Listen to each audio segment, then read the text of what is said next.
O Google Planilhas finalmente lançou um novo recurso que é de fato interessante aqui para a gente que usa essa ferramenta, que é o recurso de tabelas. Então a gente tem duas coisas muito interessantes que foram inseridas recentemente aqui no Google Sheets, que é você conseguir configurar uma planilha, uma base de dados que você tem como tabela, bem como a gente tem, por exemplo, lá no Excel, quando a gente aperta o Ctrl T, que ele faz aquela formatação como tabela, a gente consegue fazer essa mesma coisa aqui dentro do Google Planilhas agora. Então vai ser muito mais fácil você fazer uma formatação, deixar uma estilização muito mais interessante e principalmente, para além de deixar tudo isso muito mais agradável, você conseguir trabalhar melhor com esses dados. E a outra opção é que você consegue também colocar alguns modelos prontos e são bons modelos prontos, tá? Não é nada muito genérico, é algo que vai te salvar muito tempo, principalmente porque ele dividiu em diversas categorias. Eu vou mostrar para vocês. Inclusive, eu vou começar mostrando aqui os modelos prontos. E se você gosta de Google Planilhas, LibreOffice Calc, Excel, todas as ferramentas de planilha, não esquece de se inscrever aqui no canal. Então vamos lá. A primeira coisa que eu quero mostrar para vocês é justamente essa possibilidade de você inserir modelos prontos. E por que é interessante isso? Porque você vai ganhar muito tempo. Então eu venho aqui na guia Inserir e repara que ele vai ter aqui essa opção de tabela, tá? Quando a gente vem aqui nessa opção de tabela, ele vai dar aqui para a gente diversas opções divididas por categoria e a gente tem bastante opção interessante. Se eu vier, por exemplo, aqui nas que estão em destaque e eu colocar aqui tarefas do projeto, dá uma olhada em quantas opções legais ele me traz aqui. Eu dou um clique e repara aqui embaixo que ele já faz a inserção dessa planilha.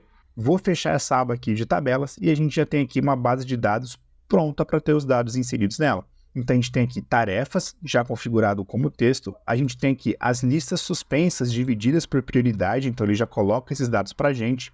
A gente tem aqui a opção, por exemplo, de proprietário, e eu vou até ajustar aqui essa coluna. A gente tem aqui em proprietário o nome. Quando você dá um clique, você pode escolher o e-mail para quem você quer mandar, e essa pessoa recebe uma notificação de que ela é proprietária ou precisa fazer aquela tarefa, tá? Em status, a gente tem algo muito parecido com a Monday.com, tá? Então você consegue fazer uma divisão legal aqui das tarefas e marcar o status dela, além de todas as outras opções, incluindo essa aqui que é bem interessante. Essas opções tem aqui, inclusive, em chip inteligente, que a gente já fez uma aula, mas basicamente você consegue dar um clique e ele vai pegar lá do seu Drive quais são as planilhas que você tem criado para você colocar aqui subindo em arquivos. Isso é muito interessante.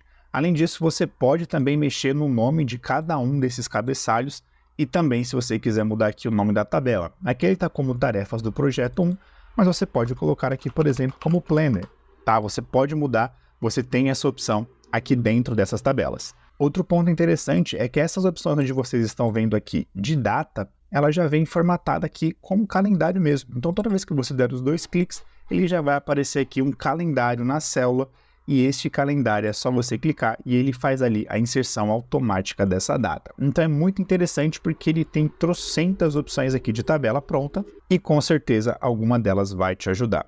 Uma das que eu achei interessante é esse aqui de candidatos ao recrutamento. Quando eu aperto em inserir, como eu já inseri aquela outra, ele vai criar uma nova página aqui na minha planilha, tá? Eu vou fechar aqui e aqui a gente consegue colocar o nome do candidato, lembra que a gente consegue escolher o e-mail dele, fase, função e inclusive algo que a gente já viu aqui também da classificação inteligente.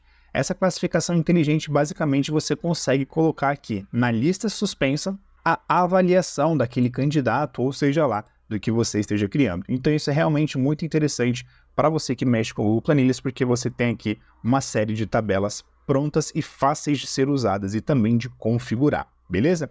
Só que a gente vai para o mais importante, que é fazer isso justamente com a base de dados que você já criou. Então aqui, por exemplo, eu tenho uma base de dados de uma outra videoaula que eu estou gravando para vocês, só que eu quero formatar isso aqui como tabela. Essa opção não vai estar aqui em inserir. É só você selecionar literalmente qualquer célula dessa sua base de dados, você vai vir aqui na guia Formatar e vai ter uma opção Converter para tabela. Repara que ele já está dizendo aqui que é um recurso novo e quando eu clico em Converter para tabela, ele já vai transformar aquilo ali em uma tabela para mim. Mas vamos ver aqui que interessante. Mesmo que eu não tivesse esses valores formatados, ele formata tanto os dados de uma forma automática para mim, como ele faz ali uma estilização diferente para a gente. Então, conforme você for inserindo tabelas, ele sempre vai fazer uma tabela diferente da outra.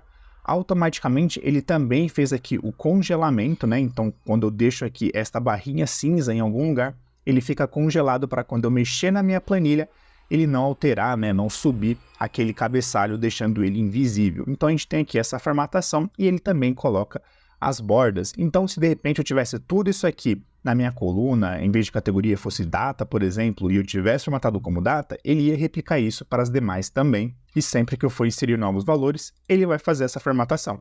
Então, por exemplo, se eu colocar aqui como sul e der um Enter, ele já vai puxar essa minha tabela. Então, é justamente o que a gente tem no Excel, que para mim fazia muita falta ter aqui no Google Planilhas, porque isso é uma opção que tem, por exemplo, no LibreOffice Calc, que não é tão avançado quanto o Excel, mas já tinha essa opção de você transformar em tabela. Então agora a gente tem essa visualização aqui dentro do Google Planilhas. Só que tem uma coisa muito interessante além disso, que é neste botãozinho do lado. E ele já mostrou aqui pra gente duas opções: criar visualização com filtro, e esse aqui eu vou deixar lá para as telas finais, eu vou deixar a nossa aula de curso avançado de Google Planilhas, porque lá bem no comecinho a gente ensina a fazer a categorização, o filtro e mostrar um pouco a classificação dentro do Google Sheets, tá? Só que o mais interessante é esse criar visualização agrupada. Eu vou clicar aqui, por exemplo, em categoria e repara que ele vai fazer para a gente meio que uma separação desses dados de forma agrupada. Então aqui, por exemplo, eu tenho somente acessórios, aqui eu tenho somente perfumaria, então tem o registro de cada um. A gente tem aqui somente o registro de roupas e aquele espaço em branco que a gente colocou somente o sul para ele abrir um pouco mais a nossa planilha, ele também colocou ali como espaço em branco, tá? Então a gente consegue ter essa visualização agrupada, lembrando que isso aqui é algo temporário, tá? Essa visualização que a gente criou é temporário. Se for o caso, você pode salvar a visualização e você dá um nome para essa visualização, e aí sempre que você quiser ter essa visão agrupada, é só você clicar aqui em salvar e ele vai ter isso aqui sempre pronto para você, tá? Então eu vou dar aqui um exemplo. Eu vou sair da minha visualização e como eu tenho esse agrupamento já feito por categoria, é só eu clicar aqui em visualizações e a gente já vai ter o agrupar por categoria que a gente criou. Aí eu clico de novo e ele já dá aquela mesma tabelinha que a gente fez anteriormente, mudando a nossa visualização. Fechou? Então eu acredito que o Google Planilhas vai trazer ainda mais opções aqui dentro dessas tabelas e principalmente nessas tabelas que a gente consegue transformar uma base que a gente já tem, e assim que tiver mais novidades, a gente vai soltando os vídeos por aqui. Fechou? Por hora é isso e eu vejo vocês na nossa próxima videoaula.